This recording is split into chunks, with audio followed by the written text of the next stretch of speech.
तो मैं ना 17 साल की थी जब मेरा स्कूल फिनिश हुआ था और कॉलेज बस शुरू ही होने वाला था। अब पॉकेट मनी तो हमें आज तक कभी मिली नहीं, तो ऐसे जैसे दोस्तों को मिलती थी, उनके मम्मी-पापा देते थे 500 रुपए दे दिए महीने के या 1000 रुपए दे दिए महीने के कि तेरी मर्ज़ी है, तू इसको कहाँ भी खर्च करना चाहता हो, कुछ खरीदना चाहता है, खाना-वाना में खर्च करना चाहता है या सेव करना चाहता है, तेरे ऊपर है, 500 रुपए हम तुझे हर महीने के दे देंगे, ऐसा रहता था उनका, ठीक है?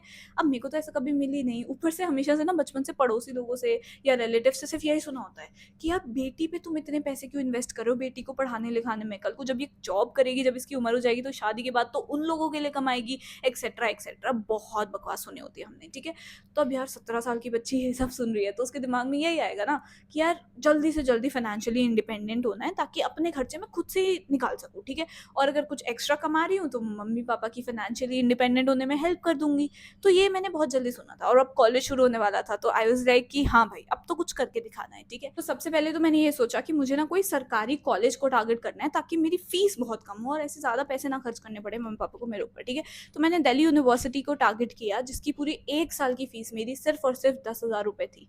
तो अब उसको टारगेट करने के लिए तुम्हारे क्लास 12th में मार्क्स बहुत अच्छे होने चाहिए, तो 96% लाई थी मैं। और उसके अलावा उसमें तुम्हारे को एक सीयूईटी एंट्रेंस एग्जाम है, उसमें अच्छे मार्क्स लाने होते हैं। तो उसमें अच्छे से मार्क्स लाई, उसको क्रैक किया, उसके बाद मैं दिल्ली यूनिवर्सिटी पहुंची। तो मैं बड़ी खुश थी कि सिर्फ और सिर्फ 10,000 रुपए है 1 साल की फीस, तो 30,000 रुपए में पूरा कॉलेज फिनिश हो जाएगा मेरा। तो मैं बहुत ही खुश थी कि वहाँ पे लोगों के इतने लाखों लग जाते हैं। तो आई वाज़ वेरी हैप्पी। फिर मैंने जस्ट कॉलेज शुरू ही हुआ था तो मैंने ये चैनल बनाया था, ठीक है? इसे मैंने सोचा कि नॉर्मल व्लॉग वगैरह डालती हूँ। अब 17 साल की बच्ची के व्लॉग कौन देखेगा? लाखों लोग बना रहे हैं व्लॉग्स। मैंने भी शुरू कर दिया तो कोई नहीं देख रहा था। सब्सक्राइबर बहुत कम थे, व्यूज़ बहुत कम आते थे। सब्सक्राइबर में वही आस-पड़ोस के जो थे थोड़े लोग वही थे और फिर वो बोलते थे क्या ऑनलाइन मतलब क्या वीडियो बना के तू ऐसे टाइम पास कर रही है, शर्म नहीं आती तुझे, ये है वो है, बहुत बहुत क्रिटिसिज्म सुने, ठीक है? उसके बाद आई वाज़ लाइक कोई बात नहीं, कॉलेज शुरू हुआ, 1-2 कॉलेज की वीडियोज़ डाली मैंने कि मेरा पहला दिन था कॉलेज का, ऐसा हुआ, वैसा हुआ, तो मेरे जूनियर्स तक पहुँच गई वो वीडियो।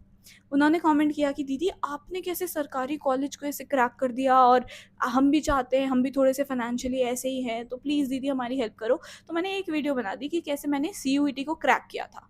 भाई वो वीडियो वायरल, वो वीडियो इतनी अच्छी चल गई, इतने सारे सब्सक्राइबर्स आए, इतने सारे व्यूज़ आए क्योंकि मैं किसी की मदद कर रही थी उसमें, ठीक है? मैं बच्चों की हेल्प कर रही थी वो सारे टिप्स एंड ट्रिक्स बता के कि कैसे वो लोग भी सीयूईटी एग्ज़ाम को क्रैक कर सकते हैं। तो बड़ा ही अच्छा चल रहा था सब कुछ, ठीक है? तो फिर मैंने कहा यार इसमें पोटेंशियल तो है। तो मैंने अपने चैनल को बहुत ग्रो करने की कोशिश करी, बहुत वीडियोस डाली इसमें, ठीक है? उसके बाद अब कॉलेज में आई हूँ तो एक वर्ड जो सबने सुना होता है इज़ इंटर्नशिप कि भाई इंटर्नशिप करो, उसमें तुम्हें स्टाइपेंड मिलेगा, थोड़े पैसे तुम अपने जेब में रख सकते हो, है ना? एवरीथिंग ऑफ दैट सॉर्ट, ठीक है? तो मैंने इंटर्नशिप्स ढूँढी, मैंने कॉम्पिटिशन किए। कॉम्पिटिशन ना कॉलेज में ऐसे होता है कि कॉम्पिटिशन में अगर तुम जीतो तो तुम्हें कैश प्राइज़ेज़ मिलते हैं, ठीक है? तो मैंने उनमें पार्टिसिपेट किया, वॉलंटियर वगैरह बनी मैं एनजीओ वगैरह में। तो पहली जो मेरी इंटर्नशिप लगी थी उसमें से 5,000 समथिंग कुछ मिल रहे थे मुझे और दूसरे में 7,000 कुछ ऐसे मिल रहे थे। तो मैं बड़ी खुश थी, 5,000 मिल रहे हैं मुझे भाई, मैं 2 महीने में अपने मम्मी-पापा ने जो मेरे 10,000 रुपए 1 साल की फ़ीस दी हुई है वो वापस कर सकती हूँ। तो बस धीरे-धीरे 5,000, 7,000, 25,000 इतना स्टाइपेंड वगैरह मिलने लग गया। तो उसके बाद फिर मैंने कभी वो पैसे तो वापस कर ही दिए फर्स्ट ईयर के, उसके बाद फिर मैंने खुद से ही फ़ीस पेमेंट करी थी। तो ये मेरी जर्नी थी, इंटर्नशिप्स भी करी, ये चैनल भी थोड़ा बहुत चलने लग गया था, उसके बाद कॉम्पिटिशन्स में पार्टिसिपेट करने लग गई, वहाँ से जीती। तो ऐसे ही पूरा चला और फिर जो पड़ोसी लोग बोलते थे ना कि क्या ऑनलाइन ये बकवास कर रही है, फिर वो आके पूछने लग गए लिटरली, "कैसे तूने शुरू करा? हम भी अगर करें तो कैसे करें?" आई वाज़ लाइक अच्छा, अब आपको पूछना है लिटरली। उस टाइम पे जो मेरे दोस्त थे जब मैंने ये शुरू करा ना, उस टाइम पे मेरे कुछ ऐसे दोस्त थे जो बड़े अच्छे थे। बट फिर जब से मैंने ये शुरू करा वो छोड़ के चले गए भाई, कि हम नहीं जानते इसको पता नहीं क्या कर रही है ये ऑनलाइन। अब आते हैं वो वापस की युक्ति, यार प्लीज़ हमारी भी हेल्प कर दे, ये है, वो है। आई वाज़ लाइक अच्छा, जब ज़रूरत थी मेरे को तुम्हारी तब तो तुम छोड़ के चले गए। अब जब तुम्हें मेरी ज़रूरत है, यू वांट कि मैं तुम्हारे को सारी चीज़ें बताऊँ। मैंने तो इग्नोर कर दिया खैर, बट बाद में बता ही दिया था। अब मैं थोड़ा ऐसे ही नेचर रखती हूँ। बट इसीलिए फिर मैंने ये चैनल शुरू करा। इसका नाम भी मैंने इसीलिए एम्बिशनलेस रखा है कि अगर तुम्हें ऐसा लगता है कि तुम्हारे अंदर एम्बिशन नहीं है या तुम खोए हुए हो, लॉस्ट हो लाइफ में, क्या करना है, क्या नहीं करना है, करना बहुत कुछ है बट पता नहीं है कैसे करना है। अगर ऐसी सिचुएशन है तुम्हारी भी तो बस सब्सक्राइब करके रखो, ठीक है? सब्सक्राइब करके रखो क्योंकि एम्बिशनलेस तुम नहीं हो।